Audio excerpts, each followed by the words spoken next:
ஹalleluya. நம்முடைய ஆண்டவராகிய இயேசுவின் நாமத்திலே உங்களுக்கு வாழ்த்துக்கள். Good morning. நல்லா இருக்கீங்களா? எழுந்துட்டீங்களா? வாங்க ஆண்டவருடைய வசனத்தை தியானிப்போம், ஜெபிப்போம். பரிசுத்தரே, உமக்கு நன்றி ஆண்டவரே. இன்னொரு முறையும் இந்த மாத கடைசியில போய்கொண்டிருக்கையிலே உங்க கிருபை எங்களுக்கு வேணும் ஆண்டவரே. உங்க சமூகம் வேண்டும். இந்த உலகம் கலவரமா இருக்கு, மனிதர்கள் போராட்டங்கள் இருக்கிறாங்க, எங்க பார்த்தாலும் வியாதிகளும் கஷ்டங்களும் பெருகிக் கொண்டிருக்கிறது.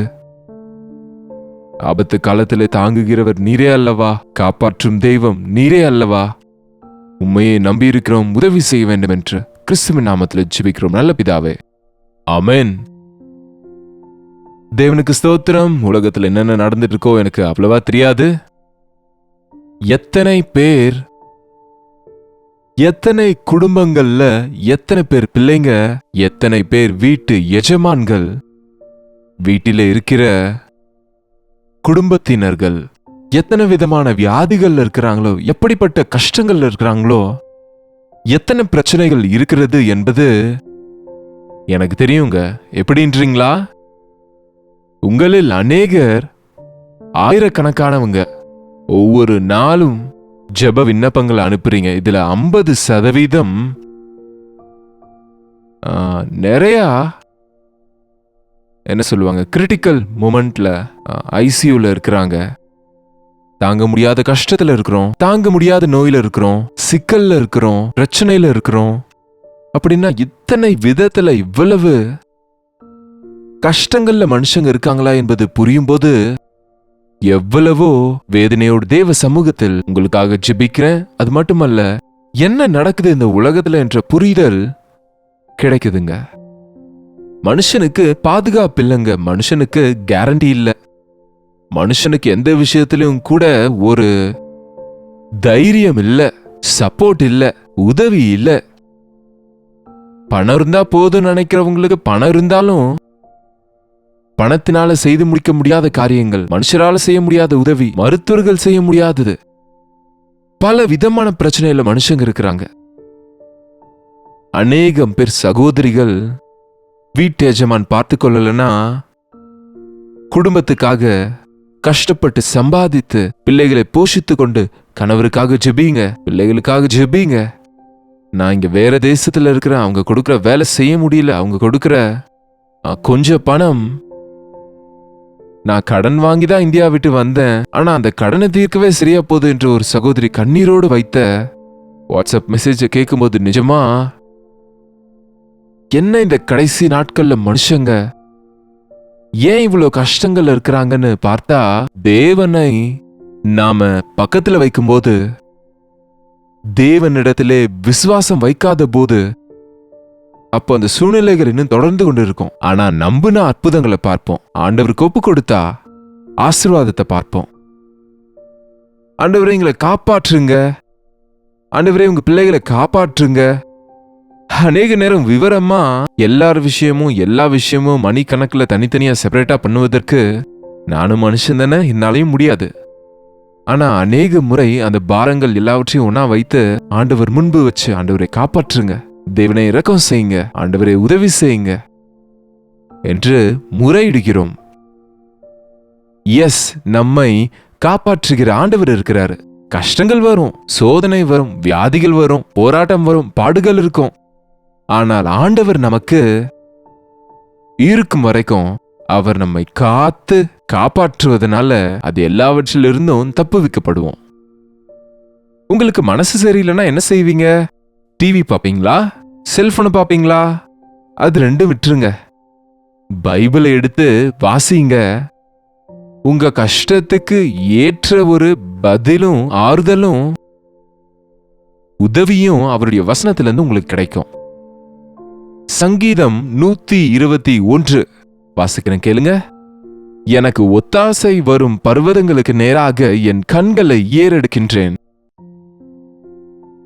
பர்வதங்களுக்கு நேராய் என் கண்களை ஏறெடுக்கின்றேன். எனக்கு உதவி எங்கிருந்து வரும்? எனக்கு ஒத்தாசை எங்கிருந்து வரும்? எனக்கு யாரும் உதவி செய்யறதில்லை. எனக்கு யாரும் உதவி செய்வாங்க? என்னை யார் தேற்றுவாங்க?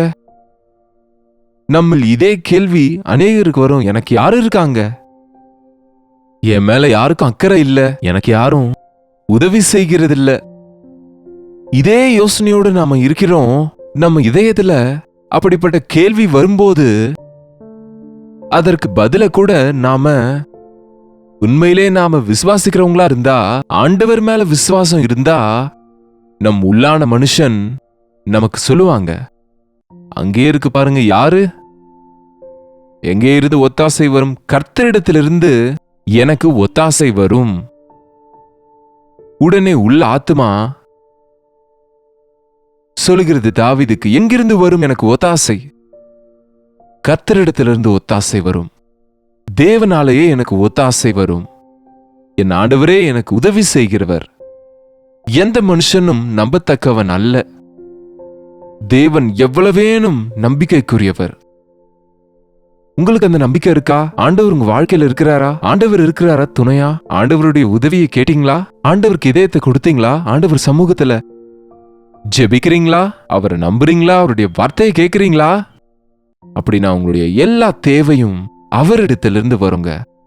எனக்கு ஒத்தாசை வரும் பர்வதங்களுக்கு நேராய் என் கண்களை ஏறெடுக்கிறேன். கர்த்தரிடத்திலிருந்து எனக்கு ஒத்தாசை வரும். அவர் வானத்தையும் பூமியையும் உண்டாக்கின சிருஷ்டித்தவர். அவர் வானத்தையும் பூமியையும் உண்டாக்கினவர். ஆதலால் நமக்கு எந்த ஒரு உதவியானாலும் உலக சம்பந்தப்பட்ட, வானத்துக்கு சம்பந்தப்பட்ட, பரலோகம் சம்பந்தப்பட்ட விஷயத்திலும் நமக்கு உதவி செய்யக்கூடியவர் அவர் ஒருவர் தான். பூமியில உள்ளதெல்லாம் அவர் உண்டாக்கினதுனால, பூமியில உங்களுக்கு எது தேவைனாலும், பூமியில இருக்கும்போது உங்களுக்கு எந்த தேவை இருந்தாலும் அதை தீர்க்கக்கூடிய சக்தி அவருக்கு உள்ளது என்பது நாம விசுவாசமா இருக்கணும். அவர் உன் காலை தள்ளாட ஒட்டார், உன்னை காக்கிறவர் உறங்கார். அவர் உன் காலை தள்ளாட விட்டார், உன்னை காக்கிறவர் உறங்கார். உறங்குறதுக்குள்ள, இப்படி தூங்கி எழுந்துக்கிறதுக்குள்ள அநேக முறை மும்பை போன்ற நகரங்கள்ல அந்த மெட்ரோ ஸ்டேஷன்ல ட்ரெயின்ல போறவங்க மேல ஒரு கர்ச்சீஃப் போடுவது, அந்த கர்ச்சீஃப் எடுக்கிறதுக்குள்ள அவங்க கிட்ட இருக்கிற பர்ஸோ, பணமாவது, நகையாவது திருடிடுவாங்க, அவ்வளோ குவிக்கா. ஆனா நம்முடைய ஆண்டவர், நாம தூக்கம் போடுவோம் அப்படி ஒரு சின்னதா. பகல்லையும் தூங்குறாங்க, எல்லா நேரத்திலையும் மயக்கமாவே இருக்கிறாங்க மனுஷங்க இன்றைக்கு. ஆனால் உன்னை காக்கிறவர் உறங்கார், அவர் தூங்க மாட்டார். அதனால உங்க மேல ஈ மொய்க்காம கூட பார்த்துக்கிறோன்னு சொல்லுவாங்க பாருங்க. அந்த காலத்துல ஈ மொய்க்காம கூட அப்படி இப்படி போயிடும் ஈ, அவ்வளவுதான். ஆனா அது எவ்வளவோ இன்ஃபெக்ஷன்ஸை கொண்டு வருகிறது, அதனால எவ்வளவோ நோய்கள் வருது. ஆனா ஆண்டவரை நீங்க அடைக்கலமா வச்சிருந்தா, ஆண்டவர் மேல நம்பிக்கை வச்சா, ஆண்டவரிடத்துல இருந்து உங்களுக்கு உதவி இருக்குன்னு நம்பினா, உங்களுக்கு எந்த ஒரு ஆபத்தும் வராம அவர் காப்பாற்றுவார். இஸ்ரவேலை காக்கிறவர் உறங்குவதுமில்லை, தூங்குவதுமில்லை. தூங்கவும் மாட்டாரு, உறங்க மாட்டாரு. ஆஃப் ஆன் டியூட்டி இல்ல. என் ஆண்டவர் என்னை நான் தூங்கும்போது கூட என்னை பார்க்கிறார். நிஜமா சொல்லணும்னா பைபிள் சொல்லுது, தன் பிரியர்கள் தூங்கும்போது அவர்களுக்கு கொடுக்கிறார்னு. இன்னும் நாம தூங்கி கொண்டு இருக்கும்போதே ஆண்டவர் நம்முடைய தேவைகளை சந்திக்கிறாருங்க. எவ்ரிடே ஒவ்வொரு நாளும் நீங்க தூங்கி விழிக்கும் முன்னமே தேவன் உங்களுக்கு அன்றைக்கு தேவையான வசனமும், அந்த நாளுக்கு தேவையான ஒத்தாசை, அந்த நாளுக்கு தேவையான உதவிய, அந்த நாளுக்கு தேவையான தைரியமும் விசுவாசமும் பலமும் உங்களுக்கு கொடுப்பதற்கு ஆண்டவர் ஆயத்தமா இருக்கிறாருங்க. தன்னுடைய பிரியர்கள் தூங்கும் போதே நாம தூங்கிட்டு இருப்போம். ஆனா ஆண்டவர் மட்டும் நம்மை காப்பாற்றுவாரு. ஒரு காவலாளி காவல் காத்து கொண்டிருக்கும் போது வெளியாட்களை உள்ள வராம தடுக்கிறது மட்டுமல்ல, உள்ள இருக்கிறவங்கள வெளியே போகாம காப்பாத்துவாரு. எந்த ஆபத்தும் நேரிடாம காப்பாற்றுவாரு. காவல்காரன் எல்லாரும் தூங்குறதுனால நானும் தூங்குறேன்னு சொன்னா அவர் காவலாளியா? அப்படிதான் செய்யறாங்க இன்றைக்கு அநேகர். எல்லாரும் தூங்கினாலும் சரி, நான் தூங்காம இவங்களை பாதுகாக்கணும், இவங்களுக்கு சரியான ஒரு காவலாளியா நான் இருக்கணும். ஒரு உண்மையான தேவ ஊழியன் காவலாளி. எரேமியாவோடு சொன்னாரு, ஜாமக்காரனே, நேரம் என்ன ஆனது? ஜாமக்காரன் நேரத்துக்கு சத்தத்தை செய்வான். எந்த திருடனும் வராம, எந்த ஆபத்து இல்லாம நான் இருக்கிறேன்னு ஞாபகப்படுத்துவான். எங்க சின்ன வயசுல அந்த நாட்கள்ல இப்படி சின்ன சின்ன ஊர்ல வீதி தீபங்கள் இருக்கும். முனிசிபல்ல அவங்க விளக்கை ஏற்றி எண்ணெயை ஊற்றிட்டு போவாங்க. ஒரு கூர்கா சுற்றி கொண்டு இருப்பாரு, பாரா ஹுஷார் பாரா ஹுஷார் என்று. அப்படின்னா அந்த தெருவுல சத்தமா இப்படி சொல்லிக்கொண்டு சுற்றும் போது எங்கேயாவது திருடன் இருந்தா, எங்கேயாவது அங்க தேவை இருந்தா அவங்க உடனே அவனை கூப்பிடுவதற்கு திருடர் ஓடி போகவும். நம்ம வாழ்க்கையில கூட அநேக முறை திருடன் கொள்ளையடிக்கிறவன் சாத்தானுங்க. நம்ம சந்தோஷத்தையும் ஆரோக்கியத்தையும், நம்ம குடும்பத்தையும், நம்ம பிள்ளைங்களையும், நம்முடைய விசுவாசத்தை கெடுப்பதற்கு எவ்வளவோ முயற்சி செய்கிறான். ஆனா நம்மை காக்கிற தேவன் உறங்குவதும் இல்லை, தூங்குவதும் இல்லை. இன்றைக்கு இன்னும் நம்முடைய விசுவாசத்தை காத்து கொண்டா அது நம்ம பெருமை இல்லைங்க, நம்மை காப்பாற்றுகிற ஆண்டவரின் மகிமை. இஸ்ரவேலை காக்கிறவர் உறங்குவதும் இல்லை, தூங்குவதும் இல்லை. கர்த்தர் உன்னை காப்பாற்றுவார். கர்த்தர் உன் வலது பக்கத்திலே உனக்கு நிழலாயிருக்கிறார். உன் வலது பக்கத்திலே கர்த்தர் உனக்கு நிழலாயிருக்கிறார். சாதாரணமா யாராவது என் வலது பக்கத்துல நின்னா அவ்வளவா எனக்கு பிடிக்காது. முக்கியமா வசனம் சொல்லும்போது, பலிபீடத்தின் மேல இருக்கும்போது. எதற்குனா, நம் வலது பக்கத்துல இருக்க வேண்டியது மனுஷர் இல்லைங்க, ஆண்டவர். அந்த இடத்தை அவருக்கு வைக்கணும்.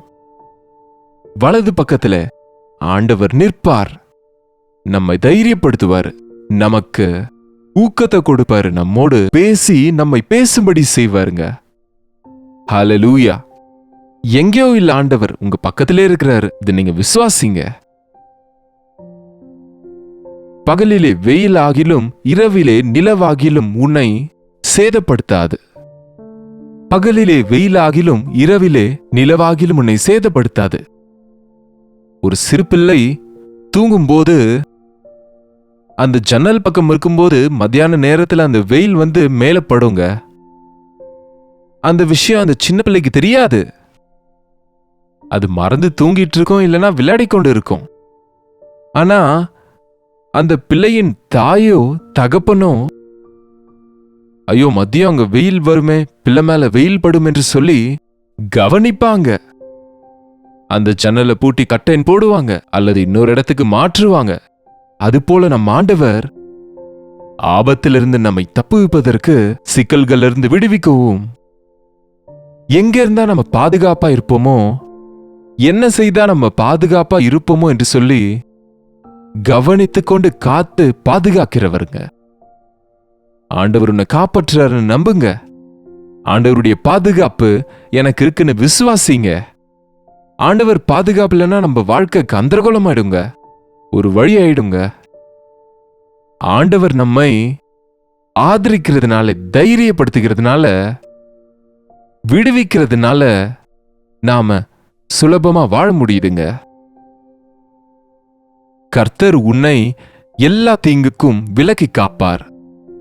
எந்த தீங்கும் வராம கர்த்தர் உன்னை காப்பார். அவர் உன் ஆத்துமாவை காப்பார். எதை காப்பாற்றுவாரு? எவ்வளவு நேரம் காப்பாற்றுவார்னா, நம்ம பணம், நம்ம வீடு, நம்ம வாசல், நம்ம பொருளை, வாகனத்தை நினைக்கிறோம் தவிர நம்முடைய உயிரை காப்பாற்றுவாருங்க. இந்த உயிர் போயிடுச்சுன்னா சொல்லுங்க என்ன ஆகும்? எவ்வளவு பயங்கரமான ஆக்சிடென்ட்ஸ் நடக்கிறது, எவ்வளவு பயங்கரமா இன்றைக்கு சின்ன பிள்ளைங்க கூட, என்னங்க 8th ஸ்டாண்டர்ட் பிள்ளைக்கு ஹார்ட் அட்டாக் வந்தது என்று சொன்னா புரியலங்க. சின்ன வயசுலயே 40 வயதுக்கு பிரெயின் ஸ்ட்ரோக் வந்துச்சு. நினைச்சு பார்க்காத நோய்கள் இன்றைக்கு மனுஷனை பிடிக்கிறதுங்க.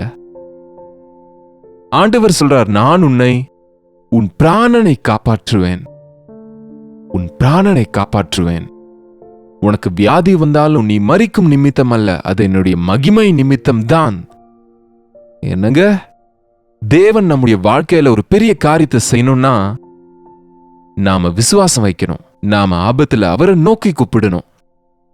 கடைசியா, இது முதற்கொண்டு என்றைக்கும் உன் போக்கையும் உன் வரத்தையும் காக்கிறவர் நானே. இன்றைக்கு ஒவ்வொரு நபரும் காலையில போயிட்டு சாயந்தரம் வருகிறவங்களாக தான் இருக்கிறாங்க. பல 100 மைல்கள் பிரயாணிக்கிறாங்க. சிலர் சிட்டியில கொஞ்ச தூரம் ஒரு 10ன்னு கூட சொல்ல முடியாது, இன்னும் அதிகமா என்னங்க வேகத்துல பிரயாணம் பண்றாங்க. 50 கிலோமீட்டர், 60 கிலோமீட்டர், 30 கிலோமீட்டர் போறாங்க. கார்ல, பஸ்ல, எலக்ட்ரிக் ட்ரெயின்ஸ்ல வேலைகள் நிமித்தமா இந்த மூலையில இருந்து அந்த மூலைக்கு பிள்ளைகளை கூட்டிக் கொண்டு ஸ்கூல்ஸ்க்கு போறாங்க. எவ்வளவா ஒரு நாள்ல எவ்வளவு நேரம் பிள்ளைகளை ஸ்கூலுக்கு கொண்டு போறோம் பாருங்க. நம்முடைய பிரயாணத்துல போகுது பாருங்க. ஸ்கூல் வேன்ல போறாங்க. எத்தனை முறை ஸ்கூல் வேனுக்கு ஆக்சிடென்ட் ஆயிருக்கு, ஸ்கூல் போகிற வழியில் ஆக்சிடென்ட் ஆயிருக்கு. கர்த்தர் சொல்றார், உன்னுடைய போக்கையும் வரத்தையும் காக்கிற தேவன் நானே. சர்ச்சுக்கு வரும்போது மட்டும் காப்பதல்ல, உன்னுடைய வரத்தையும் உன் போக்கையும் நீ எங்க போனாலும் வந்தாலும் எந்த அபாயமும் இல்லாம, எந்த ஆக்சிடென்டும் இல்லாம, எந்த தீங்கும் நடக்காம உன்னை காப்பாற்றுவார். இயேசுவே உமக்கு நன்றி ஆண்டவரே, என்னை காக்கிறவர் நீர் இருக்கிறீர் என்று, என் பசியை தீர்க்க நீர் இருக்கிறீர் என்று, என்னை அறிந்தவராய் நீர் இருக்கிறீர் என்று நம்புகிறேன் ஐயா.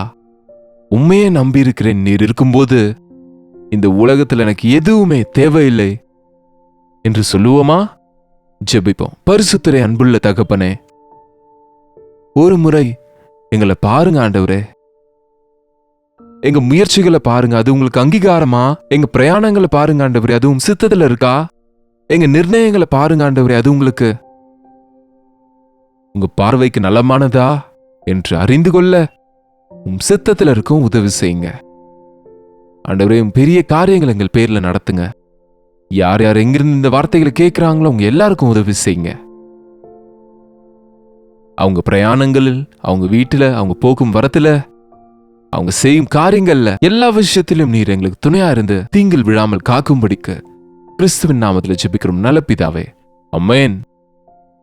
பிதாவாகிய தேவனுடைய அன்பும் குமாரனாகிய இயேசு கிறிஸ்துவின் கிருபையும் பரிசுத்த ஆவியானவருடைய அந்யோன்யமும் ஐக்கியமும் கூடி வந்திருக்கிற அனைவருக்கும் இப்பொழுதும் சதா காலமும் துணையாயிருப்பதாக, ஆமென். தேவனுக்கு ஸ்தோத்திரம். உங்க ஜெப விண்ணப்பங்களையும் பாரங்களையும் நீங்க எங்களுக்கு 8939801234 என்ற நம்பருக்கு ஒரு டெக்ஸ்ட் அல்லது வாய்ஸ் மெசேஜ் மூலம் வாட்ஸ்அப் பண்ண மறக்காதீங்க. நாங்க உங்களுக்காக ஜெபிக்கிறோம். இன்றைக்கு முதல் முறையா பார்க்கறீங்கன்னா கண்டிப்பா அனுப்புங்க. ஒரு பிக்சர் கூட ஆட் பண்ணுங்க. உங்களுக்காக ஜெபிக்கவும் உங்களை ஆவிக்குரிய விதத்துல பலப்படுத்தவும் முயற்சிக்கிறோம். கர்த்தருக்கு சித்தமா இருந்த நாளைக்கு இதே நிகழ்ச்சியில கர்த்தருடைய வார்த்தையோடு மீண்டும் உங்களை சந்திக்கிறேன். அதுவரை தேவனுடைய கிருபை உங்களுக்கு துணையா இருப்பதாக.